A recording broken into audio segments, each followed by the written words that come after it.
gelombang demonstrasi di Indonesia, yang dipicu oleh isu gaji tunjangan DPR, berubah menjadi kerusuhan. Namun, di balik kericuhan itu, muncul sebuah narasi yang sangat menarik dan menggegerkan. Mantan Kepala Badan Intelijen Negara, BIN, AM Hendro Priyono, secara terbuka menyiratkan adanya campur tangan asing. Tak lama setelah itu, sebuah media berita dari Rusia, Sputnik, merilis analisis yang senada, menuding nama-nama besar seperti George Soros dan Lembaga A sebagai dalangnya. Apakah ini hanya kebetulan? Atau ada benang merah tersembunyi yang menghubungkan analisis dari dua pihak yang berbeda ini? Pada 28 Agustus 2025, setelah bertemu dengan Presiden Prabowo Subianto di Istana Kepresidenan, AM Hendro Priyono berbicara kepada wartawan. Dengan nada penuh misteri, ia mengatakan, "Ini ada yang main. Pada waktunya, saya bisa sampaikan namanya yang main. Itu dari sana." Ia menjelaskan bahwa pihak asing ini menggerakkan kerusuhan dari luar, menggunakan kaki tangan di dalam negeri. Yang lebih mengejutkan, Hendro Priyono yakin bahwa kaki tangan di dalam ini tidak menyadari bahwa mereka sedang dimanfaatkan. Ia kemudian menyebutkan beberapa nama yang sering dikaitkan dengan narasi konspirasi global: George Soros, George Tenet, David Rockefeller, dan Bloomberg. Ia mengategorikan mereka sebagai kaum kapitalis yang punya agenda menjajah, namun dengan cara yang berbeda. Dulu menggunakan peluru dan bom, kini menggunakan cara-cara yang lebih halus dan tersembunyi. Pernyataan Hendro Priyono, yang dikenal memiliki akses dan pengalaman di bidang intelijen, tentu saja tidak bisa dianggap remeh.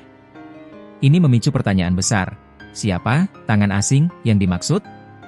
3 hari setelah pernyataan Hendro Priyono, sebuah media berita Rusia, Sputnik, merilis tulisan analisis dengan judul provokatif, "Soros, Nede Could Be Behind Indonesian Protests." Ini adalah sebuah kebetulan yang sangat aneh.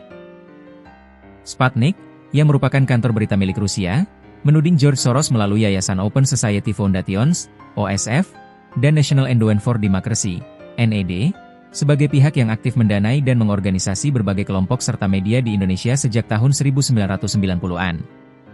Dalam tulisan itu, Sputnik mewawancarai seorang analis geopolitik bernama Angelo Giuliano. Giuliano juga menyinggung soal bendera One Piece yang sempat muncul di demo, dan mengaitkannya dengan agenda tersembunyi. Ia bahkan mempertanyakan apakah ada motif geopolitik terkait dengan fokus Indo-Pasifik yang baru-baru ini muncul. Analisis dari Sputnik ini seolah menjadi eko atau gema dari apa yang disampaikan Hendro Priyono. Keduanya menunjuk pada pihak non-negara yang memiliki pengaruh besar dan diduga memiliki agenda terselubung. Ada beberapa poin penting yang perlu kita bedah dari kedua analisis ini. Pertama, isu non-state actor. Hendro Priyono dan Sputnik sama-sama menunjuk pada aktor non-negara atau non-state actor yang memiliki pengaruh besar. Dalam narasi konspirasi, tokoh seperti George Soros sering dituduh menggunakan yayasan dan lembaga nirlaba untuk mempromosikan agenda tertentu, termasuk perubahan rezim atau ketidakstabilan. Kedua, motif geopolitik. Mengapa Rusia tertarik dengan demo di Indonesia? Indonesia adalah negara besar di Asia Tenggara yang secara tradisional non-blok. Namun, jika ada pihak yang bisa mengganggu stabilitas Indonesia, hal itu bisa menguntungkan atau merugikan pihak lain dalam persaingan geopolitik.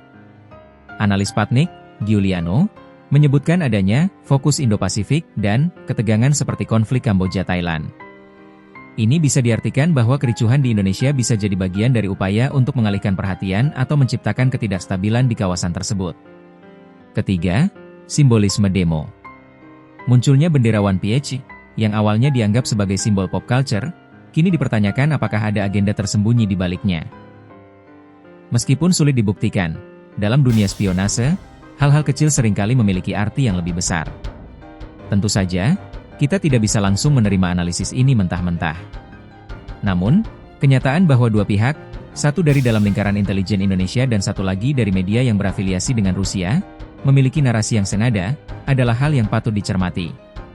Terlepas dari benar atau tidaknya teori konspirasi ini, ada beberapa dampak yang jelas terlihat. Pertama, kewaspadaan pemerintah. Analisis ini dapat membuat pemerintah lebih waspada terhadap potensi campur tangan asing dalam urusan domestik. Pemerintah mungkin akan memperkuat pengawasan terhadap organisasi dan individu yang dianggap memiliki hubungan dengan pihak luar. Kedua, perang informasi.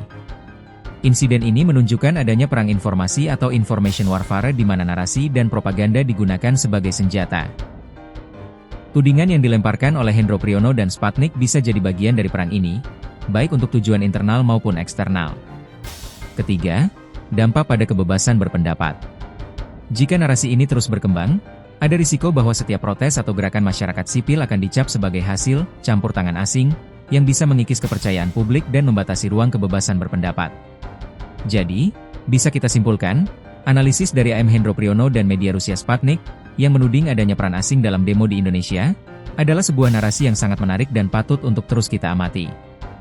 Apakah ini hanya sebuah kebetulan, atau ada agenda tersembunyi yang sedang dimainkan? Hanya waktu yang bisa menjawabnya.